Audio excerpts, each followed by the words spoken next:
শেখ হাসিনার বক্তব্যের কারণে এটা ঘটছে। তো শেখ হাসিনা তো বক্তব্য দেওয়া শুরু করছে রাত 9টায়, আর ওরা যদিও 9টায় বলছে ভাঙবে, ওরা তো এখানে আসা শুরু করছে 7টা 8টা থেকে। এত কম বুদ্ধি নিয়ে যে সরকার কেমন করে চলতে পারে এটাও আমার কাছে ক্লিয়ার না। সারা দুনিয়া জুড়ে এই ঘটনাকে চিহ্নিত করা হবে ডক্টর ইউনূসের সরকারের একটা ব্যর্থতা হিসেবে। এই ঘটনা তো আওয়ামী লীগকে কিছুটা মাইলেজ দিবেই। ওনার এই ভাষণটা ছিল খুবই নিম্নমানের, নিম্ন রুচির, অহংকার এবং বাহাদুরিতে ভরপুর একটা ভাষণ, যে ভাষণ এদেশের মানুষের মধ্যে মিনিমাম ফিলিংস ক্রিয়েট করতে পারে নাই। আমি আওয়ামী লীগের নেতাকর্মীকে বলবো যে ভাই, আমি যতটুকু বুঝি আমার কমন সেন্স দেওয়া, যে আপনারা যদি প্রকৃত দেশের রাজনীতি করতে চান তাহলে এই শেখ হাসিনাকে ছাড়েন। এটা শেখ হাসিনারও বাড়ি না, উনি তো এটা লিখে দিয়ে দিয়েছেন ট্রাস্টকে। এটা তো আসলে গভর্নমেন্ট প্রপার্টি আসলে এখন। তো ভেঙে কী লাভ হয়েছে বলেন, কী লাভ হয়েছে? এতে কি এই সরকারের জনপ্রিয়তা বেড়েছে? দেশে বেড়েছে? দেশের বাইরে বেড়েছে? বরঞ্চ কিছু লোকের একটা প্রতিহিংসা পরায়ণ জাতি হিসেবে আমাদেরকে প্রজেক্ট করার একটা সুযোগ দিয়ে দিয়েছি আমরা। আমি আসলে ওনার পুরো ভাষণটাই শুনেছি, 47 মিনিট 43 সেকেন্ড এরকম একটা ভাষণ আমি পেয়েছি, যে আমি যেটা পেয়েছি আর কি। এবং আমি শুনেছি এবং আমি অনেক কষ্ট করে শুনেছি। মানে আমার শুনতে খুবই ক্লান্ত লাগছিল। মানে 4-5 মিনিটের পরের থেকে আমি ক্লান্ত হয়ে যাচ্ছিলাম। যে একটা মানুষ মনে করেন একটা সরকারে ছিলেন, গায়ের জোরেই থাকুক যেভাবে থাকুক ছিলেন উনি, এবং মানে স্বৈরাচারীভাবে প্রত্যেকটা প্রশাসনে সব কিছু নিজে করায়ত্ত করে নিয়েছিলেন।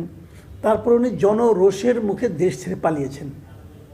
যতই এখানে ষড়যন্ত্র তত্ত্ব আনেন ভাই, এটা আমি বিশ্বাস করি না। আমি মনে করি উনি দেশ ছেড়ে পালিয়েছেন জনরোষের কারণে। পাবলিক ওনার বিরুদ্ধে খেপে গিয়েছিল এবং এটাই স্বাভাবিক।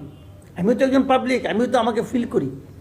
পাবলিকের রোষ ওনার বিরুদ্ধে ছিল। উনি সকল ক্ষেত্রে উনি মানুষকে কষ্ট দিয়েছেন, মানুষকে পেইন দিয়েছেন।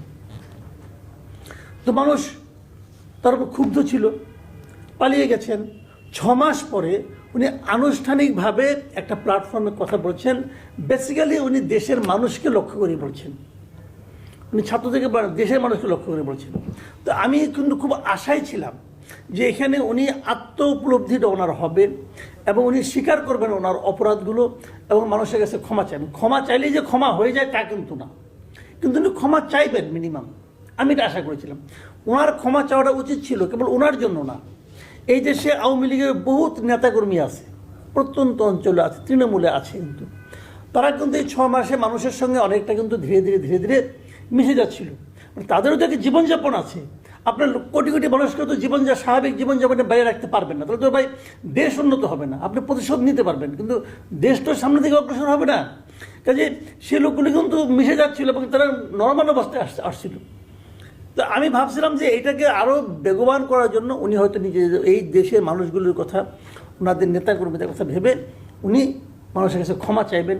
উনি ওনার এমনও হতে পারত যে উনি ওনার বলতেন যে আমি সভাপতি পদত্যাগ করছি, আওয়ামী লীগ নতুনভাবে গড়ে উঠুক, এই ধরনের কথা উনি বলবেন। এটা কিন্তু আমার একটা ধারণা ছিল, কারণ একজন পলিটিক্যাল লিডার যিনি, তার এরকমই হওয়া উচিত। আপনি বিদেশে দেখবেন কোনোরা পলিটিক্যাল পার্টি যখন ক্ষমতা থেকে নেমে যায়, ওই পার্টির লিডারে কিন্তু পদত্যাগ করে, নতুন লোক এসে কিন্তু দায়িত্ব নেয়। কারণ এটা প্রমাণিত হয়েছে তুমি ক্ষমতায় থাকতে পারো নাই, মানে তোমার পলিসি ভুল, তুমি পারো নাই। তুমি যে পারো নাই এটাই প্রমাণ করে তুমি যোগ্য না। তার এই ভদ্রমহিলা উনি পারেন নাই, ওনার পুরো দল এখান থেকে চলে যেতে বাধ্য হয়েছে, ওনার মন্ত্রিসভা দেশ থেকে পালাইছে। মানে কত অপরাধ এদের, এবং অপরাধের জন্য প্রত্যেকটা লোক নিজে জানে কে কি অপরাধ করছে, তারা তো নিজেরা জানে, তারা পালাইছে। সেই জায়গায় কিন্তু আমি ভেবেছিলাম উনি এগুলো বলবেন। তো উনি কী করলেন? উনি সারাক্ষণ সেই একই রেকর্ড বাজাইলেন। উনি কি করছেন?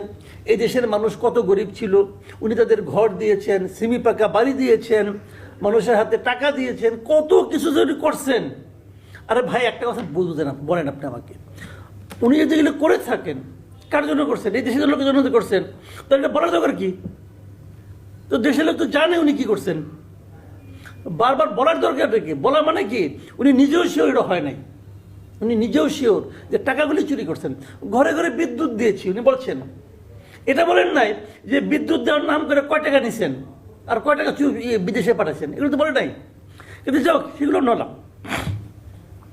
সব মিলিয়ে আমার যে বক্তব্য, ওনার এই ভাষণটা ছিল খুবই নিম্নমানের, নিম্ন রুচির, অহংকার এবং বাহাদুরিতে ভরপুর একটা ভাষণ, যে ভাষণ এদেশের মানুষের মধ্যে মিনিমাম ফিলিংস ক্রিয়েট করতে পারে নাই, মিনিমাম না পজিটিভ ফিলিংস ক্রিয়েট করতে পারে নাই। বরঞ্চ ওনার দলের লোকজন যারা এই ভাষণটা দেশে থেকে শুনেছেন তারা আতঙ্কিত হয়েছেন যে এই ভাষণ আমাদের জীবনকে না আবার অস্থির করে তোলে, এবং হয়েছেও তাই। কালে 32 নম্বরকে ভাঙছে, আর কোথাও কিছু হয় নাই সারা দেশে, খবর নিয়ে দেখানো হয়েছে। তার মানে উনি নিজে যখন আরামে আছেন, রাষ্ট্রীয় অতিথি হিসেবে আছেন, কিন্তু এখানে এই দেশের আওয়ামী লীগের নেতাকর্মীদেরকে উনি জীবনটাকে আরও দুঃসহ করে তুলছেন। আমি আওয়ামী লীগের নেতাকর্মীকে বলবো যে ভাই, আমি যতটুকু বুঝি আমার কমন সেন্স দেওয়া, যে আপনারা যদি প্রকৃত এই দেশের রাজনীতি করতে চান তাহলে এই শেখ হাসিনাকে ছাড়েন। শেখ হাসিনা বাংলাদেশ আর ব্যাক করতে পারে, আওয়ামী লীগ শেখ পরিবার মুক্ত হবে এবার, এটা আমি মনে করি পার্সোনালি। এবং ওই সমস্ত করাপ্ট লোকদেরকে যাকে আনবেন এই দল আর দাঁড়াবে না, ওই দলকে দাঁড়া করতে হয় অন্যভাবে।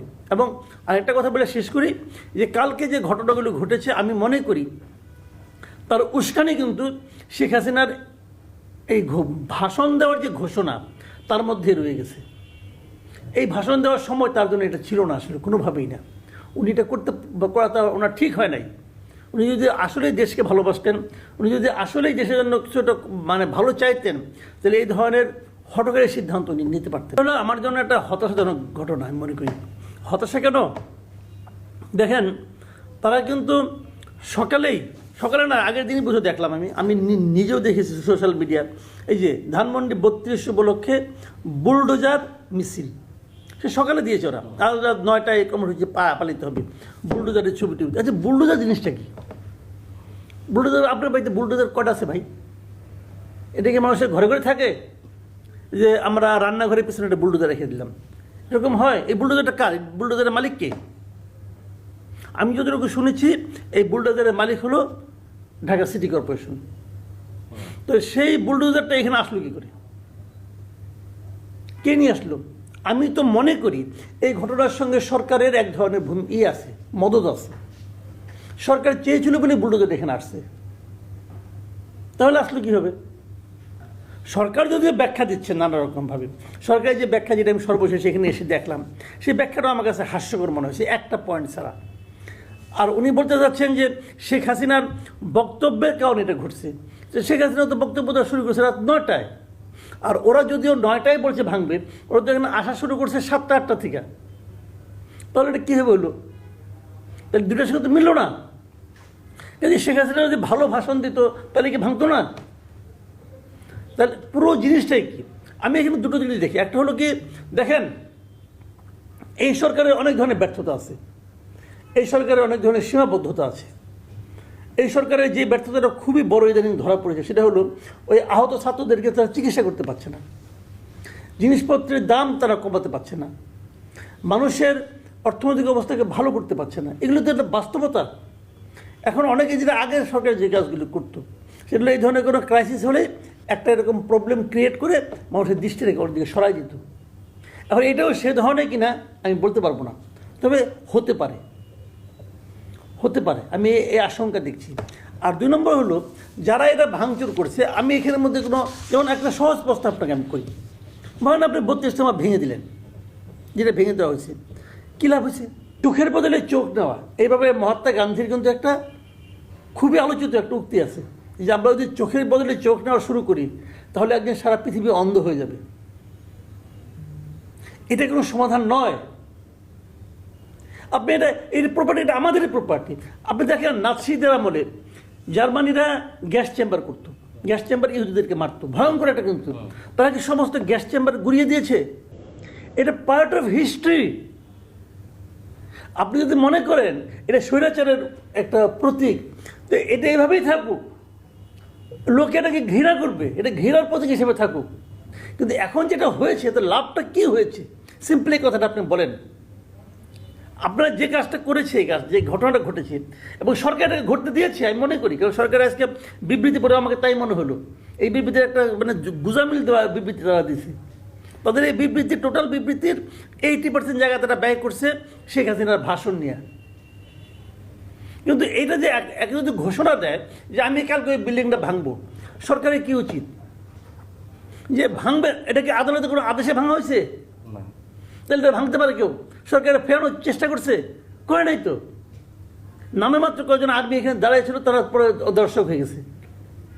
এটা আমরা দেখছি, সবই তো আমরা লাইভে দেখলাম। তাহলে হলোটা কি?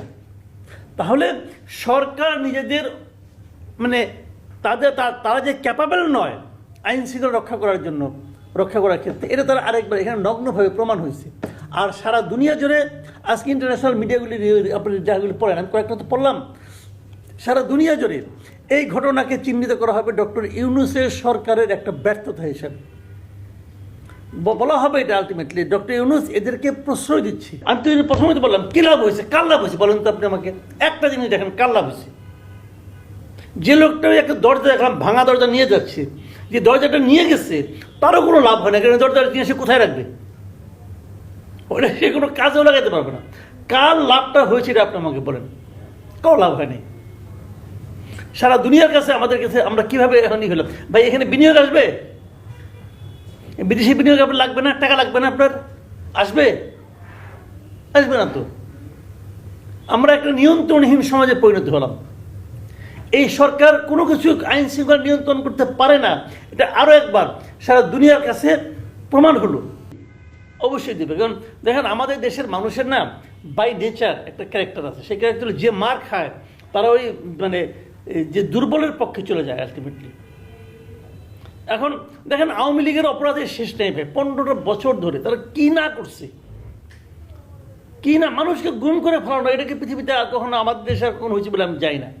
গুম করে ফেলাইতেছে পুরো ফ্যামিলিটা, দিনের পর দিন কত অসহনীয় অবস্থা ছিল। তো এই সবই তো আওয়ামী লীগ করছে না? সেই অপরাধের কথা এখন কিন্তু লোকে ভুলে যাবে অনেক সময়। তারা বলবে তোমরাও তো কম করো নাই। একটা বাড়ি, নিরীহ বাড়ি, তুমি বাড়িটা ভাঙলা কেন? ভাঙবা তুমি 6 মাস আগেই ভাঙতে, এখন ভাঙলা কেন? এগুলি তো মানুষ কিন্তু আলোচনা করবে। আপনি ইয়াংরা করতেছে ঠিক আছে, এই সবই ইয়াং এখানে দেখেছি, আমি ম্যাক্সিমাম ইয়াং দেখছি। বয়স্ক লোকরা কিন্তু ঠান্ডা মাথায় চিন্তা করে। এই প্রত্যেকটি ইয়াংকে আমি বলবো নিজের বাড়িতে যে নিজের বাবা চাচা মামাকে জিজ্ঞাসা করে দেখো তারা এটাকে কীভাবে নিচ্ছে, তারা এটা ভালোভাবে নেয় নাই। কারণ এখানে তো কোনো লাভ নেই তো ভাই। আপনি এমন এক শত্রু বাড়ি ভাঙলেন যে শত্রু এক্সিস্টই করে না এখন আর দেশে।